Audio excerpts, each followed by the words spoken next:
Hi, I'm Damien. I'm the Senior Digital PR Executive here at Click, and today I'm going to be talking to you all about the exciting world of digital PR and hopefully demystifying some of the process behind it.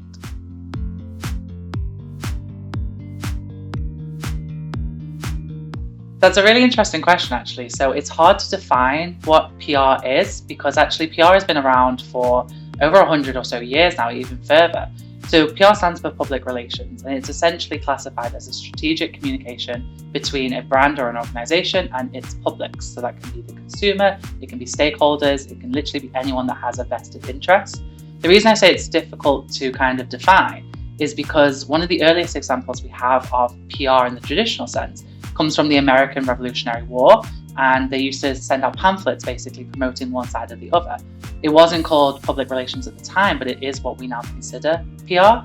And it's really interesting to consider this when we look at the world of digital PR, because digital PR is essentially still public relations. It still takes that fundamental process of trying to influence a person and get them to learn more about your brand. It's just moved it and evolved to the digital world. So obviously digital PR is in some ways very new, because it's only been around since the invention of the World Wide Web and kind of the explosion of online media.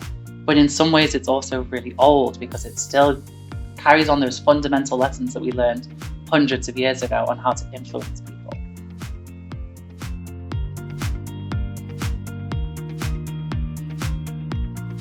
So it's really important for a brand to use digital PR as part of their overall marketing strategy, or any type of PR really, because if you're not using that tactic, you're kind of missing an essential part of the equation. You're missing a way that you can reach out to your consumers or your publics, and it means that your overall strategy will be less impactful. There are a number of ways that digital PR can help your overall marketing strategy, whether that's from boosting the domain authority of your website via a backlink profile, whether it's increasing your search rankings when consumers go and Google your brand, or whether it's by increasing brand reputation and brand awareness by simply just making sure that consumers are aware of who you are, what you do, and how you can impact their lives on a day-to-day basis.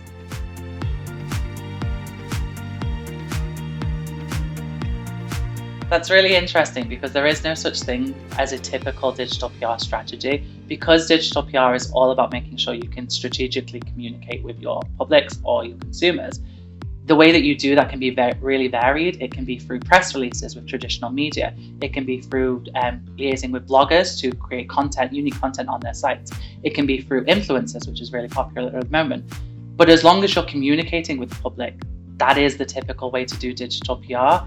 So you're only ever really limited by your creativity. There are a few tactics that we use quite regularly at the moment. Unique scoring systems have been really popular for the past few months. They are fading a little bit away now.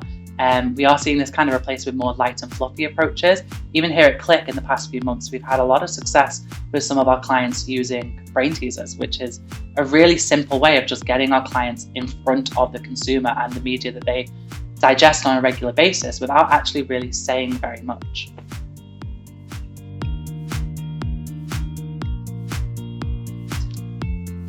Again, this is really interesting because there probably are practices that sometimes don't work, but that doesn't mean that you should write them off completely.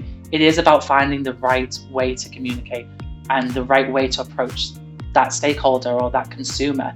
It can vary day to day, it can vary month on month. I think at Click, we place a lot of kind of importance on making sure that we value relevancy over volume. So other digital PR agencies, potentially when they're outreaching a press release, will kind of mass blast it to any journalistic contact they can find. That's not to say that that's a bad strategy, because it probably will increase their pickup rate. But actually, are you only going after those sites because they're a vanity metric, say like the Daily Mail, or are you going after them because you just want volume and numbers? That may not be what's best for your strategy. We at Click kind of place that importance on relevancy, and we say that it's much more important to be in a magazine or a publication that people who are interested in that topic actively read, rather than a publication that is read by millions, but who are probably not going to click on your story.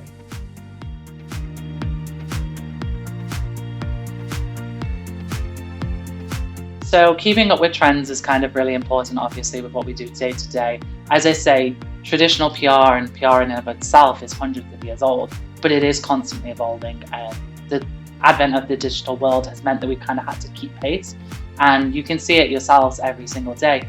The digital world is constantly moving forward, and it's up to digital PR to kind of play catch up in that sense. We have to still define how this digital world is existing within our sphere and what that means for us.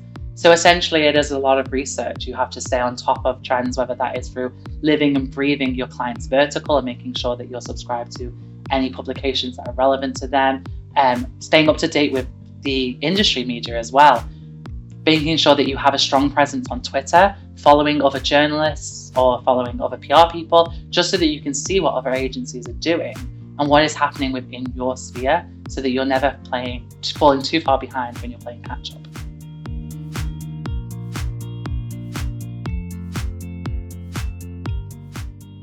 Yeah, so it's kind of like, I don't want to give away the industry secrets and tell you all the tools that we use, because that is giving you the tools that you need to then do it yourself.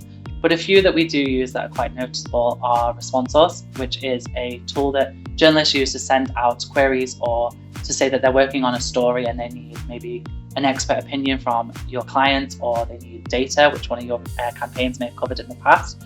These are opportunities that then allow us to kind of go to our clients and say, this journalist from The Guardian is working on this piece and it's a great fit, let's get something over to them. That then helps us build that relationship with the journalist away from the tool as well. Another tool that I use on the regular basis is Feedly. That allows me to curate a unique kind of news feed, so that I can stay up to date with any of my clients' verticals, make sure I know what's happening within their industry on a day-to-day basis. Another tool that I use very often, it sounds weird, is Twitter. We have journal requests and PR requests. It's very similar to Response Source, but again, it's just allowing me to make sure that any opportunities that journalists are putting out there, we're able to jump on. However, I'd say probably the most important tool that we use on a day-to-day basis is the news media itself, making sure that we're constantly staying up to date with what's happening within the world, whether that's through Twitter, whether it's through online news publications, whether it's through as simple as reading a newspaper in the morning. It's not a tool or a platform, but it is something that we need to be doing on a day-to-day basis. As I mentioned earlier in the video, digital PR should always be a part of any marketing strategy that you put together. It is often that missing piece that allows you to gain that maximum potential for that strategy, whether it's coverage in the press, whether it's monitoring your relationship and making sure that your consumers are aware of you, or your reputation that they have of you is where you want it to be. And it can be something that a lot of brands struggle with, especially because traditional PR, digital PR, it is ever changing. And if it is something that you have struggled with in the past, we're always available to help you with that. All the relevant links for Click Consult are in the description below. And don't forget to like and subscribe to our channel for more content like this.